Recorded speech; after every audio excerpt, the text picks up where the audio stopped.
everyone, welcome back to Malorie's Weird World Adventures, the podcast. I'm your host, Malorie, and I'm here to show you just how weird this world of ours really is.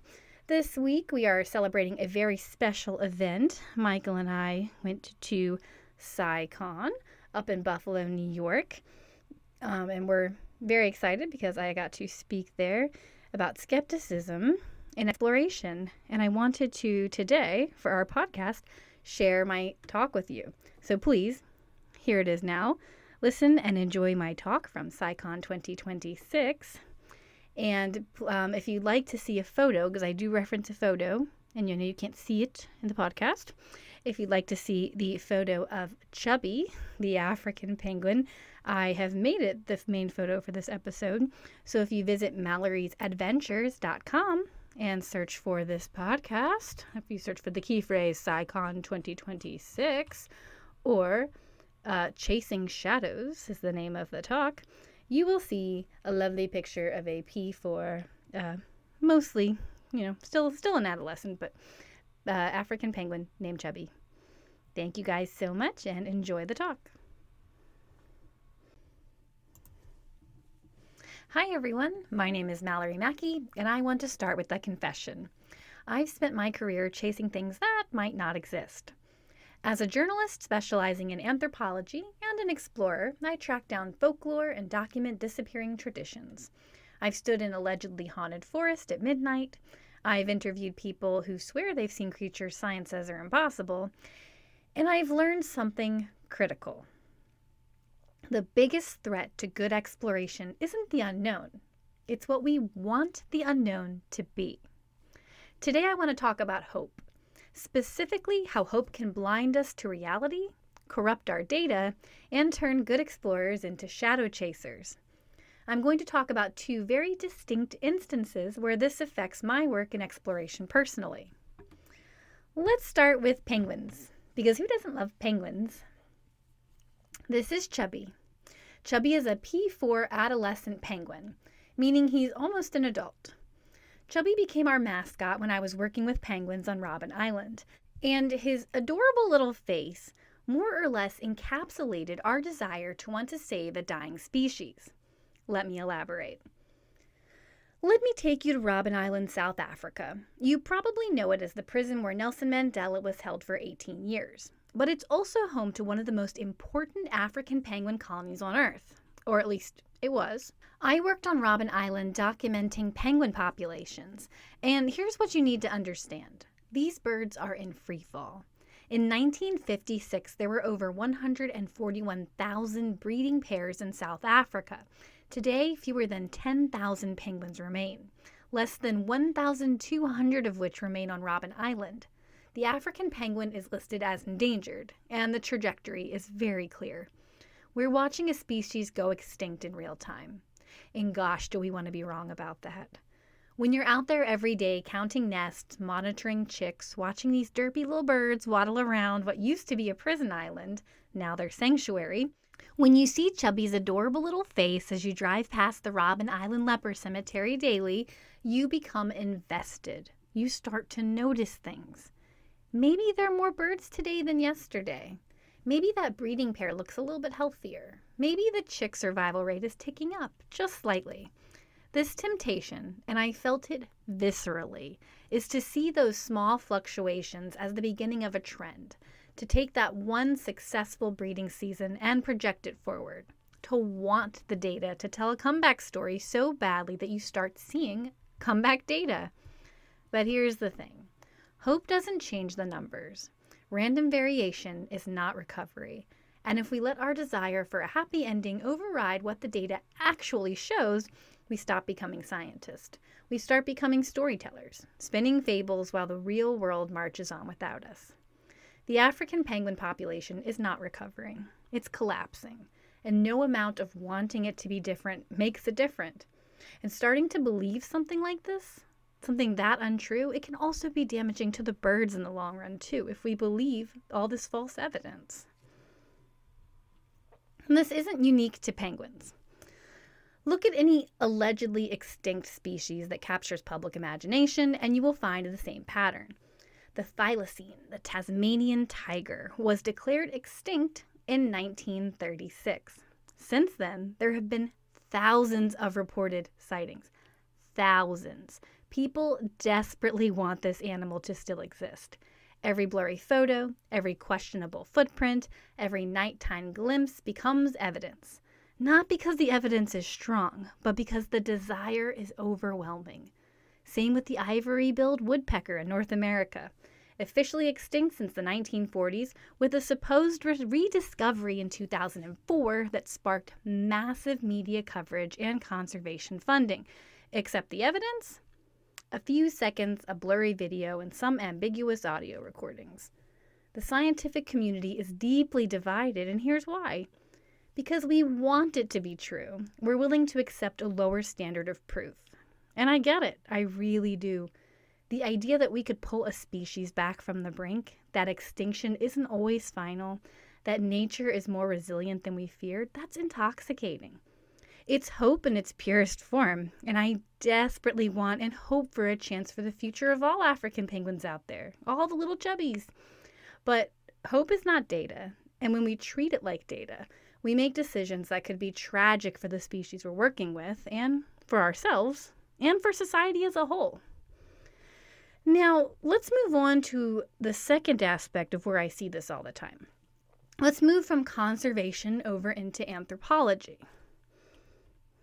So this gets infinitely more complicated when we add culture into the mix. Because as a student of anthropology, I'm trained in cultural relativism, the idea that beliefs and practices should be understood within their own cultural context, not judged by external standards. And that's important. I mean, it's essential. The history of anthropology is littered with outsiders barging into communities, declaring their beliefs primitive or superstitious, and causing real harm. But here's where it gets tricky. Cultural relativism does not mean abandoning critical thinking. It doesn't mean every belief system is equally valid or equally harmless. And that's a painful line to walk sometimes. And many times, my wonderfully skeptical husband, Mike, has to pull me back in from the wrong side of that line. No one's perfect. I'm definitely not. I've done fieldwork in communities where certain animals are considered sacred, where seeing them is thought to bring messages from ancestors. Sometimes these beliefs lead to genuine conservation. Sacred animals are protected. Their habitats are preserved. That's beautiful. That's local ecological knowledge that predates Western conservation biology. But sometimes those same beliefs can mask decline. If an animal is spiritually essential to a culture, admitting its disappearance isn't just acknowledging ecological loss. It's acknowledging cultural loss, spiritual loss, identity loss. The stakes are enormous. So when community members insist they're seeing these animals regularly, what's my job as an anthropologist? Do I nod and respectfully record their testimony without questions? I mean, my anthropology professor would sure like me to do that. Do I respectfully push back? Do I ask for evidence? Do I check the data?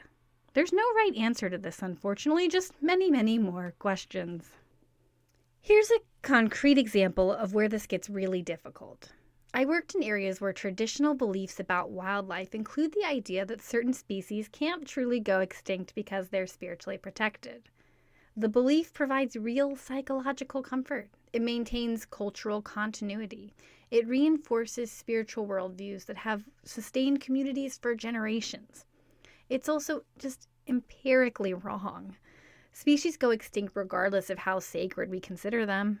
And when the belief prevents communities from taking conservation action, because why would you need Western-style conservation efforts if the ancestors have it handled? Well, that becomes harmful. As an anthropologist, I'm supposed to honor that belief system. But as a scientist and conservationist and a human who cares about biodiversity, I can see the harm unfolding. I'm compelled to act.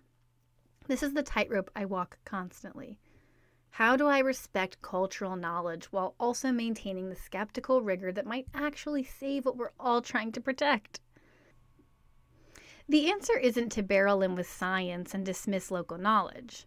Indigenous communities have ecological knowledge that Western science is only beginning to appreciate. There are documented cases of species rediscovered by scientists who finally listened to people who've been saying, we've seen these all along. But the answer also isn't to treat all cultural beliefs as sacrosanct and beyond examination. The answer, and this is hard, is to ask better questions. What would constitute real evidence here, and who gets to define real? What does the actual population data support, and whose data collection methods are we privileging? Am I giving this claim extra credibility because it aligns with my desire to be a good anthropologist who respects culture? Or am I dismissing it too quickly because it doesn't fit my scientific framework? As anthropologists, we can hold two truths simultaneously. The cultural beliefs matter deeply, and that some beliefs can lead to harmful outcomes. That local knowledge is valuable and that it can be wrong about specific facts. That respecting a culture does not mean abandoning our responsibility to pursue truth. Here's what nobody tells you when you become an explorer. The hardest discoveries aren't out there in the field. They're in here, in yourself, and recognizing your own blind spots, in admitting when you've let desire override data, and having the courage to report what you found rather than what you hoped to find. I call this the explorer's burden. We venture into the unknown seeking truth, but we carry our hopes with us like invisible cargo. And if you're an anthropologist, you're carrying additional weight, the hope that you can be respectful, that you can honor different cultures, that you won't be another outsider causing harm. These hopes shape what we notice, what we investigate, and what we ultimately report. And in emotionally charged situations, species extinction, cultural erasure, the loss of wild places and ancient traditions, the weight of hope becomes almost unbearable. Because if we're wrong, if the species really is gone, if the belief system really is leading to harm, if the damage really is irreversible, then we failed, not just as scientists, but as humans who care deeply about the world and the people in it. But here's the paradox. The only way we might actually help is by seeking clearly, by not chasing shadows, by reporting the hard truths, even when they break our hearts or challenge our desires to be culturally sensitive. So yes, I still chase things that might not exist. I still investigate folklore and track down mysteries and venture into the unknown. I still sit with communities and listen to their stories and try to understand their worldviews. But I have learned to ask myself a question at every turn. Am I following evidence or am I following hope? Am I practicing cultural respect or am I avoiding difficult truths because confronting them feels uncomfortable? Because hope is beautiful. Cultural respect is essential. Both are necessary. But neither is a methodology. Neither is data. And when we confuse them for evidence, we don't just fail as explorers and anthropologists. We fail the very things we're trying to protect and the very people we're trying to understand. The shadows will always be there, dancing at the edge of what we know, and our job is to illuminate them, not to chase them, and to do it with both scientific rigor and genuine respect for the communities whose worlds we enter. Thank you guys again. I'm Malorie Mackey, and if you liked what you heard today, please follow my adventures at maloriesadventures.com. And please check out my unique adventure show called Weird World Adventures on Amazon Prime. Thank you.